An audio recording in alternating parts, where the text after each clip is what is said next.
시간 우리 함께 찬양하겠습니다. 주는 나를 기르시는 주는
사도신경을 통해 신앙을 고백드리겠습니다.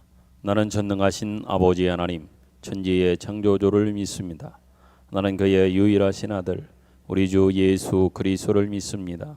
그는 성령으로 잉태되어 동정녀 마리아에게서 나시고 본디오 빌라도에게 고난을 받아 십자가에 못 박혀 죽으시고 장사된 지 사흘 만에 죽은 자 가운데서 다시 살아나셨으며 하늘에 오르시어 전능하신 아버지 하나님 우편에 앉아 계시다가 거기로부터 살아있는 자와 죽은 자를 심판하러 오십니다. 나는 성령을 믿으며 거룩한 공교회와 성도의 교제와 죄를 용서받는 것과 몸의 부활과 영생을 믿습니다. 아멘. 교동문 17번째 시편 29편입니다. 너희 권능 있는 자들아 영광과 능력을 여호와께 돌리고 돌릴지어다.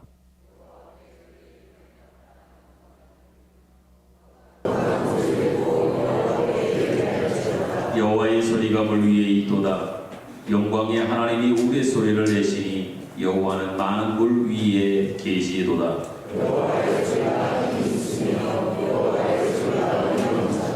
여호와의 소리가 백향목을 꺾으시며 여호와께서 레바논 백향목을 꺾어 부수시도다.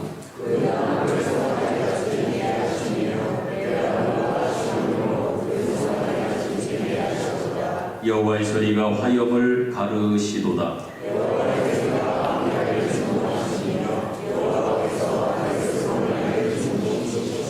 여호와의 소리가 암사슴을 낙태하게 하시고 살림을 말갛게 벗기시니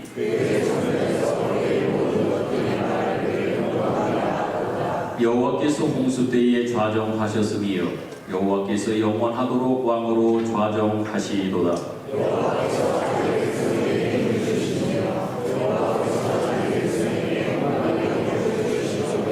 아멘. 앉으셔서 찬송가 370장을 찬양합니다.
김창규 장로님께서 기도 인도하시겠습니다.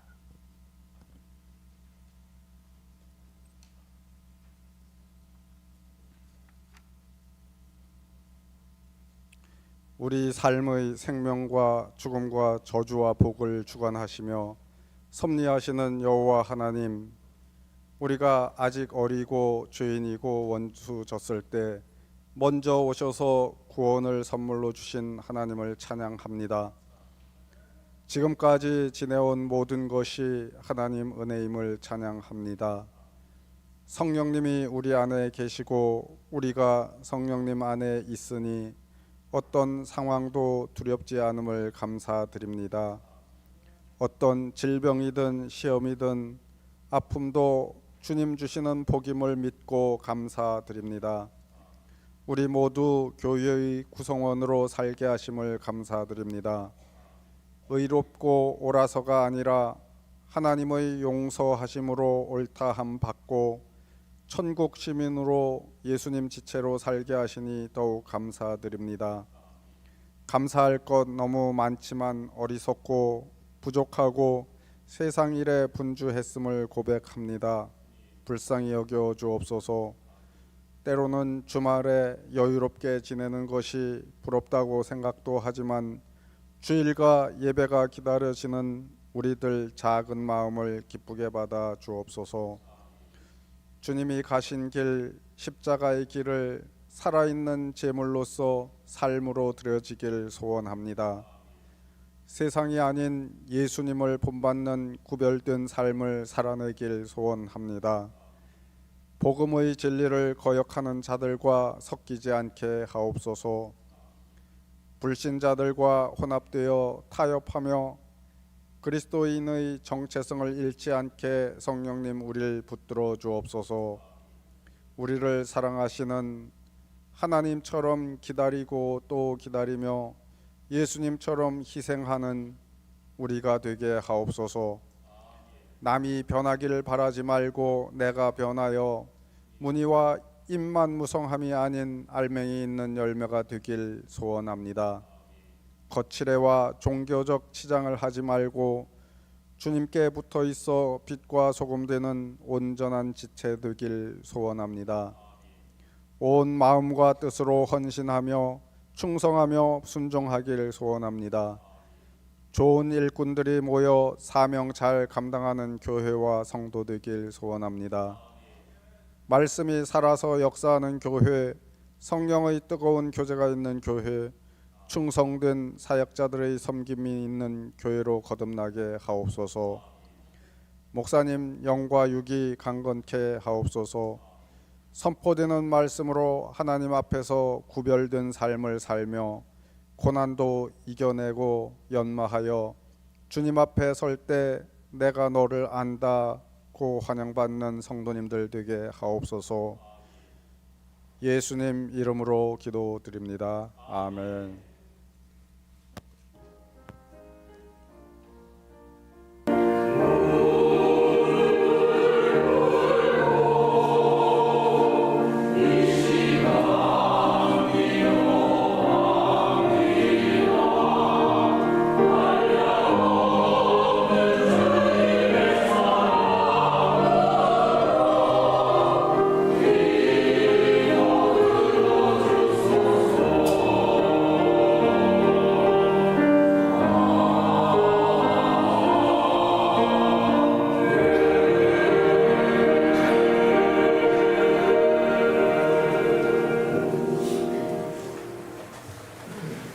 교회 소식 전하여 드리겠습니다. 오늘 오후 예배의 특성은 3구역, 4구역 식구들이 준비하여 찬양합니다. 다음 주에는 5구역, 6구역이 준비하여 찬양하겠습니다. 성경 필사가 계속 진행되고 있습니다. 계속 열심을 내주시길 부탁드립니다. 어린이 예배가 4월달 첫 주부터 시작되어 지금 한 달째 계속 잘 진행되고 있습니다. 주일 오전 10시에 우리 교사들이 정성과 사랑으로 아이들을 섬기는 마음으로 잘 섬겨주고 계십니다. 그 어느 것보다도 가르치는 교사들의 그 사랑, 정성이 귀중하고 소중함은 여러분도 잘 알 겁니다. 40년, 50년 전 제가 그때 당시에는 주일학교라고 불렀지요. 그때 저를 가르쳤던 선생님들이 아직도 기억이 나지만 그분들이 가지고 있었던 교육 교재는 컴퓨터도 없었습니다. 어떤 지금과 같은 어떤 교재도 어떤 최첨단의 도구도 없었습니다. 교회에다가 써 있는 찬송가 가지고 몸으로 찬양하며 아이들을 정성과 사랑으로 돌보는 그 사랑이 결국 부족하지만 저를 낳았고 저와 함께 같이 신앙생활했던 수많은 아이들이 믿음으로 잘 자라 견고하게 서갔음을 우리는 기억합니다. 얼마나 사랑과 정성으로 섬기냐라고 하는 것들이 중요함들을 기억하시고 어릴 적부터 여러분의 자녀들, 여러분의 손주들이 믿음으로 자랄 수 있도록 부모님 된 도리와 또 할아버지 할머니 된 도리 잘 감당하시는 것뿐만 아니라 교회로 보내주셔서 그 아이들이 그렇게 사랑과 정성으로 어릴 적부터 자라갈 수 있도록 여러분들의 기도와 관심을 부탁합니다. 5월 첫 번째 날 베드레 아침 기도회는 5월 1일 오전 5시 30분에 중예배실에서 있겠습니다. 기도는 김희춘 장로님께서, 특성은 집사님들께서 준비하여 찬양하겠습니다. 금주의 안절의 전도팀의 전도는 화요일과 토요일에 진행이 됩니다. 게시판에 일정표를 참조하시고 우리 성도 여러분들의 참여도 부탁을 드리겠습니다. 구역 지도자, 특별히 강사님과 구역장님들의 모임을 갖겠습니다. 금주 수요일 저녁 예배 후에 중예배실에서 같이 기도하는 시간으로 잠깐 모이고자 합니다. 강사님과 구역장님들의 참여를 부탁합니다. 구역별 신방을 지금 계속 진행하고 있습니다. 행사 일정표를 보면 한 주간에 한 구역씩 제가 정리를 해놓았는데 그것은 여러분 구역의 형편에 따라 진행하시면 됩니다. 그 주에 어려우면 날짜를 옮기셔도 상관없습니다. 하시겠다고만 하면 여러분들이 날짜와 장소를 정하셔서 말씀 주시면 꼭 신방하도록 하겠습니다.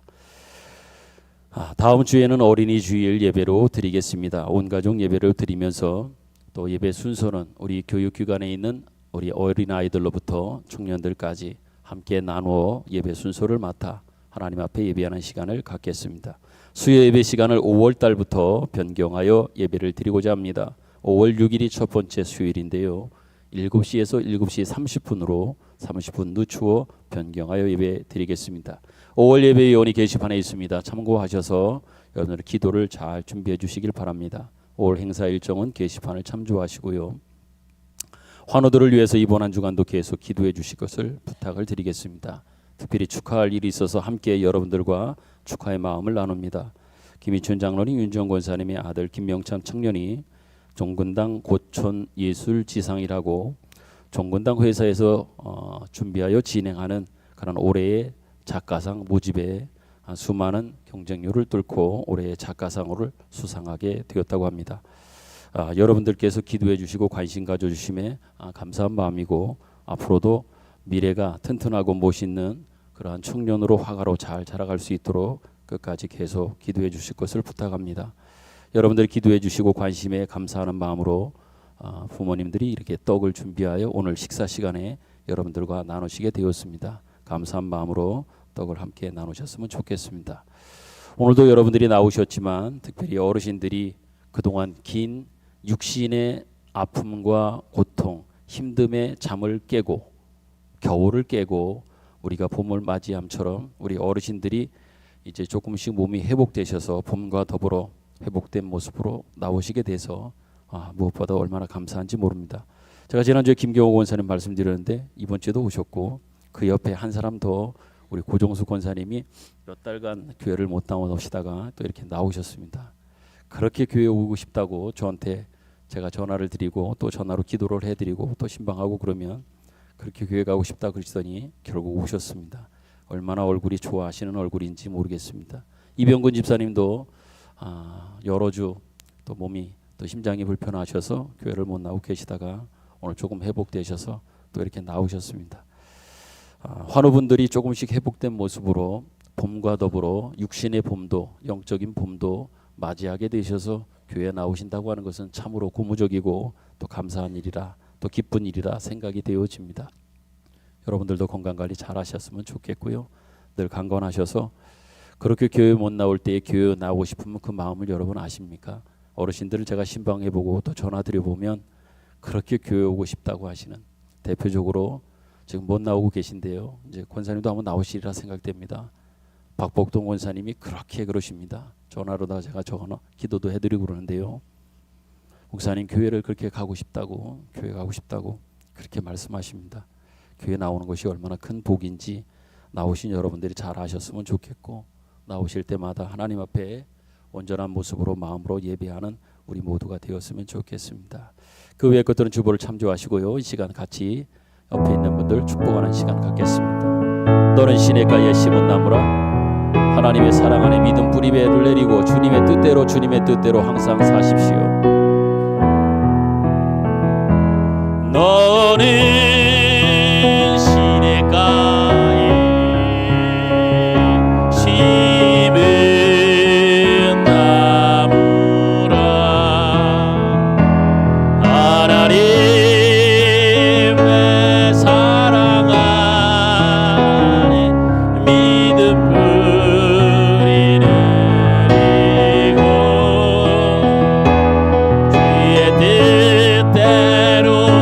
주의 뜻대로 항상 사세요. 주의 시절을 쫓아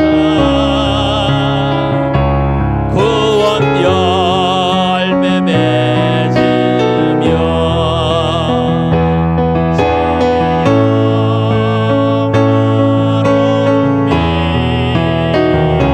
너를 보호하리니 주의 뜻대로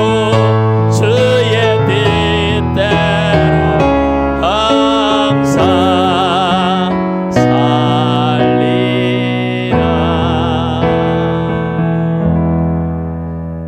아멘. 한 사람을 더 소개한다면 종현이가 변종의 말입니다. 이 생활의 리듬이 아침에 주일날 일어나는 것들이 잘 안 돼서 부모님이 꼭 같이 있어야 되는데 이제 생활 패턴이 좀 바뀌고 그래서 주일날 아침 일찍 일어나는 패턴도 되고 또 건강도 좀 어려움이 있었지만 회복된 모습으로 우리 변집사님 가정 세 식구가 이렇게 요즘 들어서 나오게 또 되셔서 여러모로 가정들마다 보면 봄을 맞이하는 듯해서 너무 감사한 마음밖에 없습니다. 여러분의 가정들도 늘 기도하시면서 건강관리 잘 지키고 또 신앙적으로도 그 열심 또 새봄과 같은 어떤 그 신앙 잘 지켜갔으면 좋겠습니다. 기도하겠습니다. 하나님 아버지 감사합니다. 4월 마지막 주일을 저희들이 맞습니다. 한 달 동안도 하나님의 은혜가 우리를 이끌어가고 보호하며 인도해 주셨음에 진심으로 감사를 드립니다. 모든 것이 하나님의 은혜임을 믿고 또 알고 고백하며 다시 한번 감사를 드립니다. 모든 것이 하나님의 은혜요, 하나님의 이끄심과 보호하심입니다. 마지막 주일에도 주님께서 부르심을 따라 주님 앞에 나와 예배합니다. 주님 예배하는 가운데 주님 우리 가운데 임재하여 주옵소서. 한 사람 한 사람 가운데 임재하여 주옵소서. 주님의 임재를 경험하고 또한 체험케 하옵소서. 주님을 만나게 하옵소서. 만난 기쁨과 감격이 있게 하여 주시고 그거 가지고 돌아가게 하여 주옵소서. 엠마오로 가는 두 제자가 시리에 빠져있는 그러한 모습일 때에 주님 나타나시고 그를 만남 이후에 그들의 인생이 그들의 앞길이 새롭게 변화되었던 것들을 기억합니다. 저희들도 주님 만나기 원합니다. 오늘 이 예배 시간이 오늘 이 주일이 주님 만나는 시간이 되기를 간절히 원합니다. 특별히 성령님께서 우리 가운데 오셔서 임재하시고 그 성령님의 인도와 지배와 이끄심 안에 있는 저희들이 되기를 간절히 소망합니다. 우리의 바라봄과 가치와 기준과 판단과 모든 우리의 삶의 그 중심들이 바뀌어지고 또한 변화되어 오직 주님 중심으로 주님 이끄심을 따라가는 모습으로서의 진정한 고백과 결단, 주님을 향한 발걸음이 되도록 저희와 함께하여 주시옵소서. 특별히 하나님 앞에 기도합니다. 병약한 성도들을 위하여 늘 기도하는 가운데 아버지 하나님 서로 나누었던 것처럼 우리 어르신들 또한 가정에 여러 힘들고 어려웠던 한 분 한 분들이 조금씩 회복되어 가는 모습들을 우리로 하여금 보게 하시고 이 모든 것들이 하나님 베푸시는 은혜요 또한 신유의 능력이요 하나님 회복하시며 하나님 고쳐주시며 하나님의 낫게 하심을 우리로 하여금 보게 하시며 또한 느끼게 하시며 알게 하여 주신 것을 감사합니다. 끝까지 그 건강 하나님 잘 지켜갈 수 있도록 도우실 것뿐만 아니라 늘 동행하여 주셔서 주님 주시는 새 힘을 얻어 살아가는 모든 가정들 되게 하여 주시옵소서. 오늘 이 시간에도 하나님 주 앞에 나오지는 못하고 정말 간절한 마음으로 영상으로 예배하고 있는 성도들도 있으며 또한 그것도 여의치 않아서 하나님 아버지여 이 제단을 생각하고 예배하며 기도하고 있는 우리 사랑하는 귀한 종들도 있는 줄 압니다. 하나님 어느 곳에 있든지 주님 찾아가시옵소서. 그들과 함께 계시옵소서.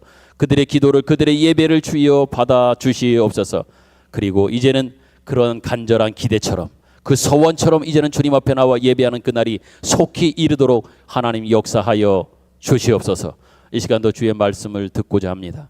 주님이 말씀하실 때에 저희들이 듣게 하여 주옵소서. 들을 수 있는 귀와 또한 분별력을 또한 허락하여 주옵소서. 말씀이 말씀으로 들려지며 말씀이 우리 속에 온전히 역사되어지는 시간 되게 하옵소서. 예수님 귀하신 이름으로 기도드립니다. 아멘.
사랑합니다, 주님. 이전보다 주님 더 사랑합니다. 우리 모두의 고백이리라 믿습니다. 아멘. 사랑합니다, 주님. 이전보다, 어제보다 오늘 더 주님을 사랑합니다. 성경 말씀을 보겠습니다. 디모데후서 1장 15절부터 18절입니다.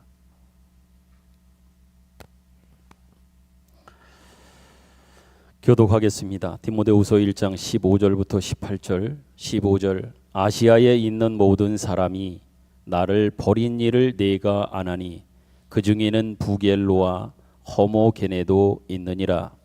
원하건대 주께서 오네시모로의 집에 공유를 베푸시옵소서. 그가 나를 자주 격려해 주고 내가 사슬에 매인 것을 부끄러워하지 아니하고 로마에 있을 때에 나를 부지런히 찾아와 만났음이라. 원하건대 주께서 그로 하여금 그날의 주의 공유를 입게 하여 주옵소서. 또 그가 에베소에서 많이 봉사한 것을 내가 잘 아느니라. 아멘. 오늘 여러분과 함께 읽은 이 말씀은 언뜻 보면 매우 사적인 내용처럼 보입니다. 바울이 디모데에게 개인적인 상황을 전하는 정도로 느껴질 수도 있습니다.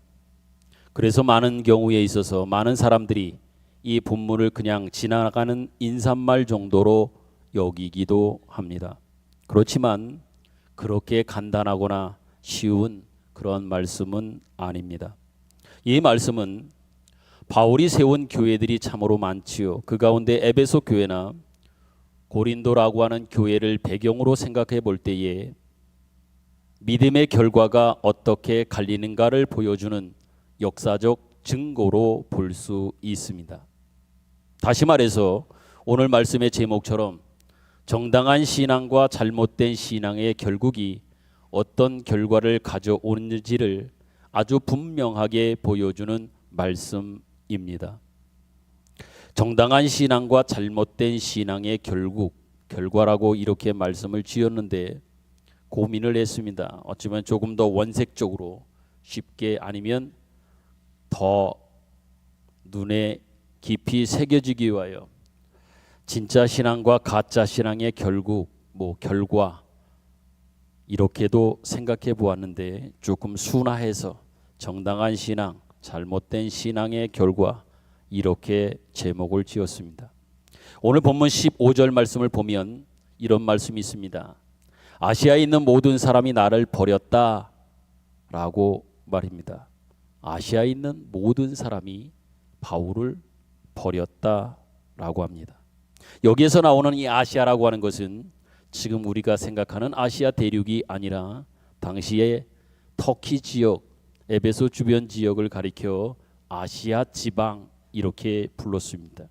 그런데 그곳에 있는 많은 교회들이 또한 많은 성도들이 바울을 떠나게 되었다 고백합니다.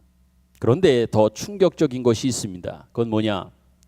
부겔로라고 하는 사람과 허모게네도 있었다 이렇게 바울은 그 이름을 구체적으로 적시하고 있습니다. 부겔로, 허모게네라고 말입니다. 그런데 여기서 중요한 것은요, 이 두 사람의 이름이 기록되었다고 하는 것인데 이렇게 기록되었다고 하는 배경에는 이 사람이 알려진 사람이었고 믿음이 좋다고 여겨졌던 사람이었고 절대로 아마도 바울을 또한 주님을 떠나지 않을 것 같았던 사람들이었기 때문에 아마도 더 우리의 관심을 끌 수밖에 없다고 하는 겁니다. 한편으로는 자신의 이름이 성경에 기록되는 것은 참으로 귀한 일이지만 반대로 좋은 일이 아닌 상황 속에서의 자기 이름이 거론된다고 하는 것은 한편으로는 부끄럽기도 한 일이겠지요. 그런데 바울은 구체적으로 이 두 사람 이름을 거론하고 있습니다. 그런데 그들은 긍정적 의미에서의 이름이 거론됨이 아니었던 것입니다. 그런데 그렇게 알려진 사람이고 이 사람만큼은 그러지 않을 것 같았다라고 했던 그 사람인데 그들조차도 바울을 버렸다고 하는 겁니다. 여러분, 이것이 무엇을 말하는 것일까요? 겉으로 보이는 신앙은 끝까지 보장되지 않는다고 하는 겁니다. 또한 믿음은 결국 시험 앞에서 드러난다 함을 우리에게 보여주고 있는 겁니다. 그렇다면 여러분, 그들은 왜 바울을 버렸을까요? 아니, 믿음에서 떠났을까요? 그 신앙에서 떠난 그 배경은 뭘까요? 그것은 아주 간단합니다. 고난, 어려움, 핍박입니다. 바울은 감옥에 당시에 갇혔습니다. 매를 맞았습니다. 바울은 모욕까지 당하고 있는 상황이었습니다. 그것을 전해 들었습니다. 그리고 그것을 알고 있는 상황이었습니다. 그들은 바울의 이러한 모습을 보면서 생각합니다. 그러면서 또 한편으로 고민합니다. 이 사람이 정말 하나님이 함께하는 사람인가? 하나님이 들어쓰시는 사람이 맞는가? 진짜 하나님의 사람으로, 하나님의 종으로, 하나님의 일꾼으로 쓰임받는, 부름받은 사람이 진짜 맞는가라고 하는 이러한 의심이 그들에게는 생긴 겁니다. 진짜 하나님의 사람이라고 하면 이렇게 핍박을 받을 수 있고 고난을 받을 수 있고, 심지어 로마에 가서 옥에 갇혔다고 하는 이야기는 지금껏 바울과 함께하며 바울을 따랐던 수많은 사람들을 낙심하게 하고 낙망하게 하는 많은 그 원인들 중에 중요한 부분을 차지하게 되거든요. 왜? 지금껏 함께하면서 바울을 통해서 보고 깨닫고 알게 된 것과는 어찌 보면 당사자인 그는 감옥에 갇혀 아무것도 할 수 없는 핍박과 그 어려움 중에 지내는 이 모든 것들이 도저히 이해되지 않았을 그러한 상황이란 말입니다. 그러니까 그것이 수많은 사람들을, 그들을 떠나며 심지어 믿음과 신앙을 떠나는 사람들이 생긴 거예요. 진짜 이 사람 맞아? 맞는 건가? 의심이 생긴 겁니다. 그래서 바울은 이렇게 말합니다. 디모데후서 1장 7절 8절에 보면 그럼에도 불구하고 이렇게 자신 있게 담대하게 말하고 있습니다. 같이 한번 우리 읽어보겠습니다. 시작. 하나님이 우리에게 주신 것은 두려워하는 마음이 아니요 오직 능력과 사랑과 절제하는 마음이니, 그러므로 너는 내가 우리 주를 증언함과 또는 주를 위하여 갇힌 자 된 나를 부끄러워하지 말고 오직 하나님의 능력을 따라 복음과 함께 고난을 받으라. 아멘. 주님이 준 게 뭐냐? 두려워하는 마음 아니다. 하나님이 우리에게 주신 것은 능력이다, 사랑이다, 절제다. 그렇지만 분명히 내가 너희들에게 가르치고 너희들에게 고백하며 보여주는 것, 절대로 부끄러워하지 말아라. 이 이야기의 배경에는 한편으로는요, 바울이 옥에 갇힌 이 모든 상황과 자기가 핍박받는 모든 상황을 전제하는 거예요. 나의 모습에 너무 부끄러워한 생각이나 그런 마음 절대로 너희들이 갖지 말아다오라고 말합니다. 그러면서 마지막 당부가 뭡니까? 8절에 오직 하나님의 능력을 따라 복음과 함께 고난을 받으라. 이렇게 말입니다. 복음과 함께 고난 받으라. 왜? 고난이 고난으로 끝이 아님을 바울은 안 거예요. 그러니까 고난받는 것에 대해서 부끄러워하지 말라고 당부하며 부탁하는 거예요. 나의 고난이 그 고난으로 끝이 아니다. 고난도 하나님은 고난을 가지고도 일하신다. 내가 옥에 갇혔지 복음이 옥에 갇힌 것이 아니다. 사람이 나를 옥에 가둘 수는 있으나 복음을, 우리 주님을 결코 옥에 가둘 수는 없다. 이러한 맥락 속에서 자신 있게 바울은 이야기하는 겁니다. 부끄러워하지 말아다오. 다시 말해 핵심은 이겁니다. 참된 믿음은 고난을 이해할 수 있고 받아들일 수 있습니다. 그러나 거짓된 믿음은, 잘못된 그 믿음은 고난 앞에서 결국 무너진다고 하는 것이지요. 물론 고난 앞에서 믿음이 흔들리는 것은 누구에게나 당연한 일일 수 있습니다. 여기서 의연하고 태연할 수 있음은 쉽지는 않겠지요. 당연한 일입니다. 그러나 모든 사람이 무너지는 것은 결코 아니란 말입니다. 이야기 하나 할까요? 초대교회 시대에 소아시아의 7개의 교회 가운데 하나인 서머나 교회가 있었습니다. 이 교회에 감독이 있었는데 그 사람은 폴리캅입니다. 이 폴리캅이 로마 당국이 그때 당시에 지배하고 있었기에 로마 당국의 어떤 그 당국의 사상이요, 또한 그들이 늘 주장하는 것들은 그 어떤 종교나 다른 신들을 인정하지 않으려고 했습니다. 그러다 보니까 자연스럽게 당시에 유행하며 당시에 어떤 그 사상을 지배하는 것들은 황제 숭배 사상이었습니다. 황제인 로마의 황제가 세상의 신이요 어떤 신보다도 우월한 신이라고 하는 이러한 로마 황제 숭배 사상 아래에 있었단 말이에요. 그러니까 모든 자기가 지배하는 사람들에게 강요하고 요구합니다. 그 어떤 신도 안 된다. 오직 가장 소중한 귀한 높으신 신은 황제다. 황제 숭배 사상에 대하여 강요합니다. 그런데 이 강요에 대하여 따르지 않는 사람들은 회유하고 또 획책하고 그러다 끝까지 반대하는 사람들은 다 해하거나 어렵게 하거나 핍박을 가하는 그 일들이 있었습니다. 폴리카박에도 이러한 엄청난 그 안타까운 현실이 다가옵니다. 폴리캅이 믿는 그 하나님, 사람이 로마 당국에서 찾아와서 이야기를 합니다. 폴리캅, 당신 황제를 숭배하고 예수를 부인하십시오. 부인하라고 이렇게 요구합니다. 이때 폴리캅은 이렇게 말합니다. 또한 이렇게 말했다고 지금껏 우리에게 전해지고 있습니다. 잘 들어보십시오. 나는 86년 동안 예수 그리스도를 섬겼습니다. 그러나 86년 동안 섬겨왔던 예수, 주님, 그분은 나를 한 번도 해치거나 버린 적이 없었습니다.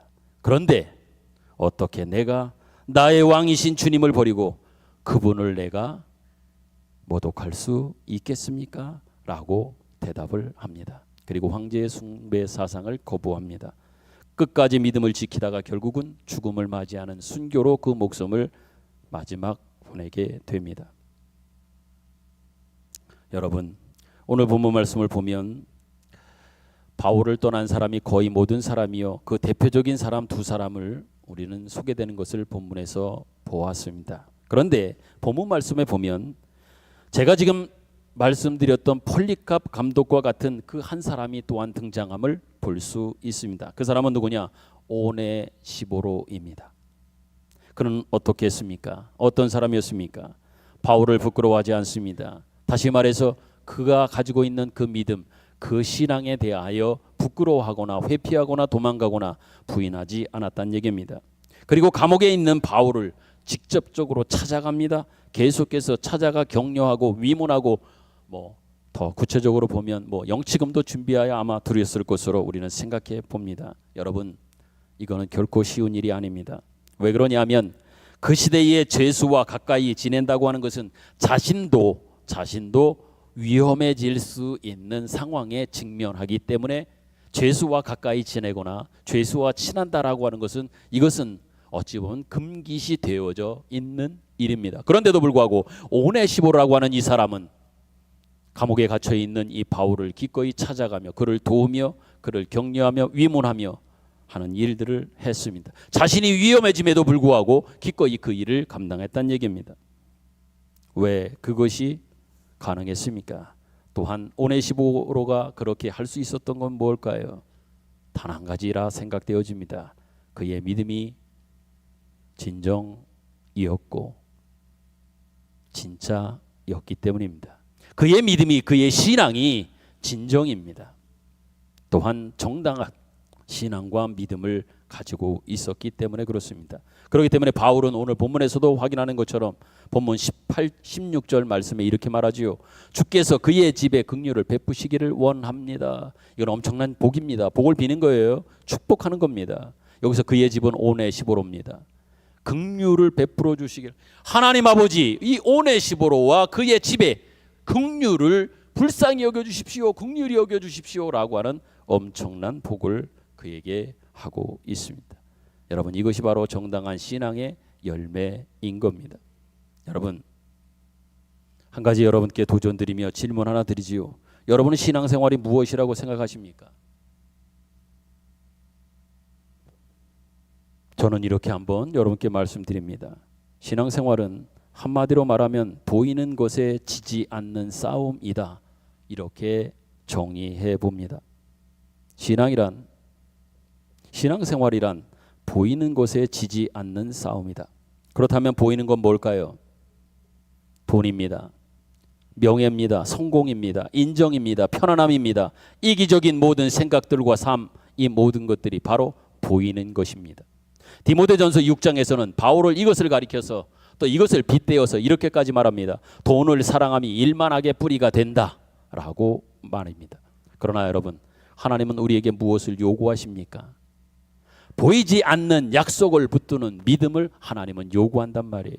보이는 것에 휘둘릴 수밖에 없는 연약함과 그 삶 속에서 하나님이 우리에게 요구하는 것은 다른 것이 아니라 보이지 않는, 그렇지만 하나님께서 주신 그 약속을 너희들이 끝까지 붙들어 다오. 그 약속을 붙들고 약속 안에서 약속을 성취하며 또한 소망하면서 살아가는 그 믿음 가운데 있어 다오. 바로 이것이 하나님이 우리에게 요구하고 부탁하는 것입니다. 그래서 바울도 고린도 교회에게 부탁하고 말합니다. 고린도전서 4장 2절, 우리 잘 아는 말씀입니다. 제가 읽어드릴게요. 고린도전서 4장 2절입니다. 그리고 맡은 자들에게 구할 것은 오직 뭐다? 충성이니라 라고 말입니다. 그리고 맡은 자들에게 구할 것은, 맡은 자들에게 하나님의 은혜를 맡았어요. 은혜를 경험했어요. 주의 믿음 안에 있는 모든 자들에게 어찌 보면 부탁하는 것, 특별히 바울은 고린도 교회에게 부탁합니다. 그 어떤 것보다도 내가 너희들에게 부탁한다, 당부한다. 너희들이 정말 구해야 할 것, 충성이라 이렇게 말합니다. 충성은 다른 의미가 아니라 하나님께서, 우리 주님께서 시키시는 일을 하는 게 충성입니다. 어떤 일이든 그분이 시키는 일에 순종하는 것, 이게 바로 충성인 것이지요. 충성해다오. 그런데 여러분, 그런 고린도 교회에는 여러 가지 문제가 있었어요. 그러기에 바울의 이 말씀은 더 어찌 보면 파급력이 있고 더 그들에게 필요했던 말씀이기도 한 거예요. 어떤 문제가 있었습니까? 지식을 자랑합니다. 내가 조금 이것도 알고 저것도 안다라고 해가지고 아는 그것 가지고 말이에요. 아는 척하고 잘난 척하는 사람들이 이 고린도 교회 안은 참으로 많았어요. 은사를 자랑합니다. 나는 이런 은사를 받았다, 저런 은사를 받았다고 하면서 자랑합니다. 자신이 특별하다고 하는 이러한 생각들이 교회 안에 팽배져 있었어요. 그렇기 때문에 여러분도 잘 아시는 것처럼 고린도 교회는 4개의 분파로 나눠져 있어가지고 자기가 좋아하는, 자기가 따르는 어떤 함께하는 사람들끼리 모여 4개의 어떤 분파까지도 이 교회 안에 있었던 것을 우리는 잘 알고 있습니다. 어찌 보면 자기가 잘났다고, 자기가 특별하다고 하는 것들을 내세우고, 그러다 보니까 거기에 마음이 맞는 사람들끼리 모여 4개의 분파를 교회 안에 형성했던 겁니다. 바울은 말합니다. 교인들아,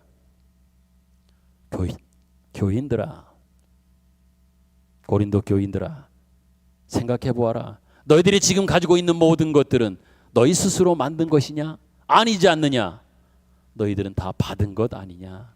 하나님께로부터 받은, 하나님의 은혜 베푸심 속에 받은 너희들이 아니냐? 어떤 것 하나도 받은 것이 없을진데 다 받은 것인데 왜 너희들이 자랑하느냐? 이렇게 말하고 있습니다.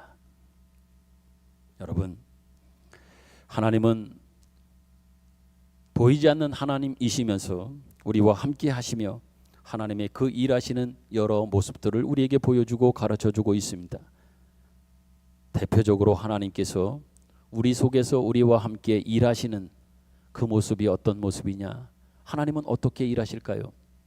대표적 방법은요, 가장 대표적인 좋아하는 방법은 다른 게 아니라 십자가의 방식이요, 십자가의 방법입니다. 마태복음 16장 24절에 보면 예수님께서 제자들을 부르시면서 또 제자들에게 요구하시면서 이런 부탁을 합니다. 한번 여러분 보십시오. 같이 읽을까요? 마태복음 16장 24절 시작. 이에 예수께서 제자들에게 이르시되 누구든지 나를 따라오려거든 자기를 부인하고 자기 십자가를 지고 나를 따를 것이니라. 아멘. 이렇게 말씀하셨습니다. 한마디로 십자가의 방법은 뭘까요? 낮아짐입니다. 희생입니다. 고난입니다. 섬김입니다. 바로 이게 하나님의 방법이요, 하나님의 방식입니다. 그러기에 바울은 말합니다.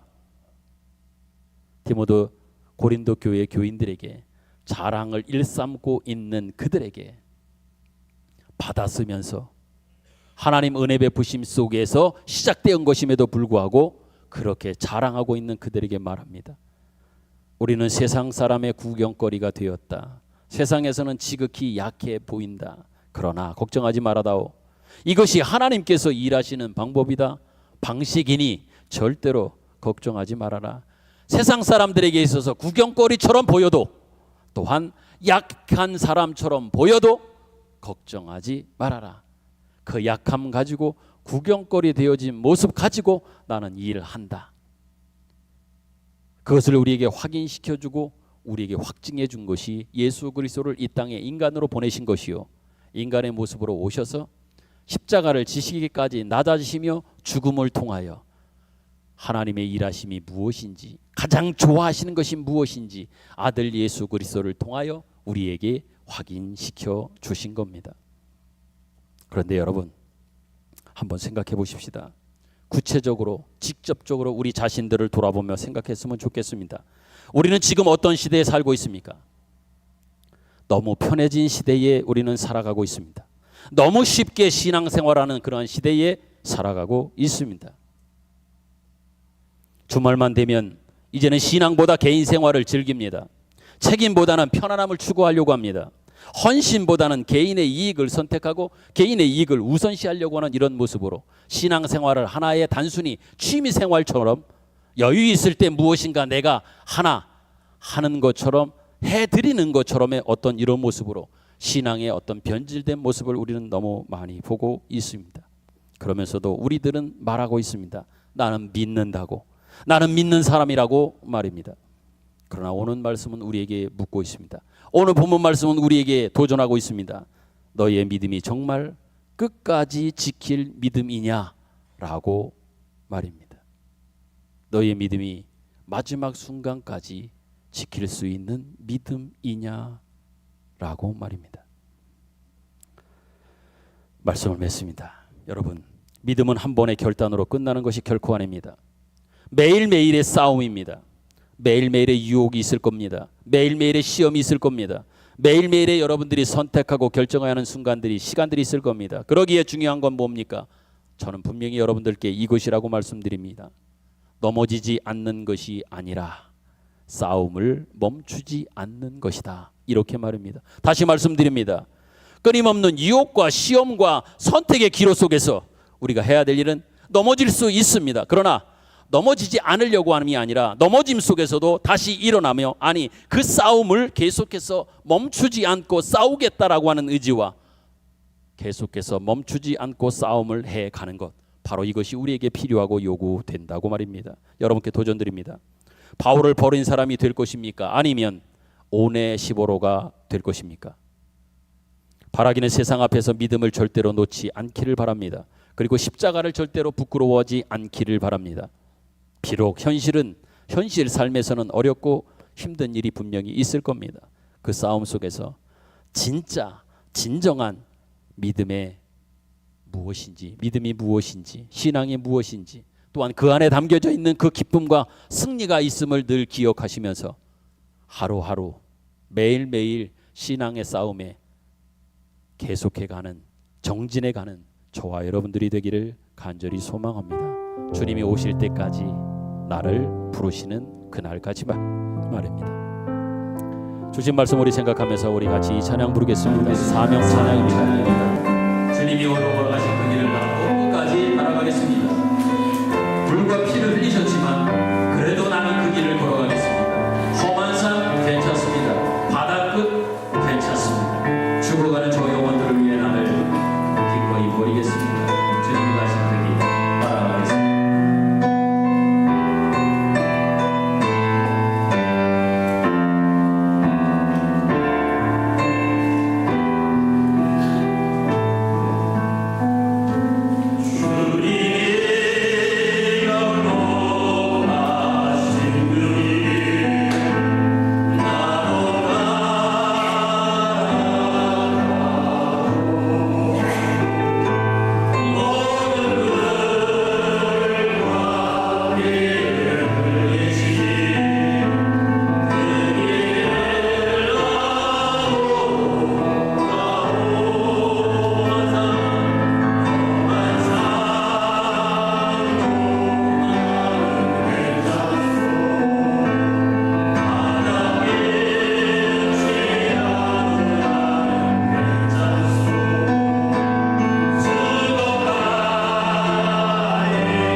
기도하겠습니다.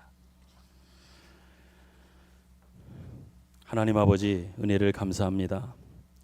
바라고 또 원하옵나이다. 오늘 말씀을 통해서 우리 모두는 자신을 돌아보게 하시고 철저한 자기 돌아봄과 자기 반성 속에 이제는 온전한 믿음, 정당한 믿음, 진짜 믿음을 붙들게 하시고 끝까지 승리하는 하나님의 자녀들이 되게 하여 주옵소서. 정성을 다하여 귀한 예물을 주님 앞에 봉헌합니다. 하늘의 신령한 복들과 이 땅의 기름짐의 복으로 충만케 하옵소서. 이제는 우리 구주 예수 그리스도의 은혜와 하나님 아버지의 극진하신 사랑하심과 성령님의 감화와 감동 교통하심의 은혜가 말씀 듣고 돌아가 진정한 믿음 안에 거하며 그 믿음을 증거하며 끝까지 지키며 지키는 마지막 사람으로서 오네 15처럼 하나님의 기억 속에 성도들의 기억 속에 아버지의 마음속에 기억되는 그 한 사람으로 살아가기를 다짐하며 현장으로 돌아가고 살아내어야 할 우리 모든 성도들 위해 이 땅 가운데 영원토록 함께 계시기를 축원하옵나이다. 아멘.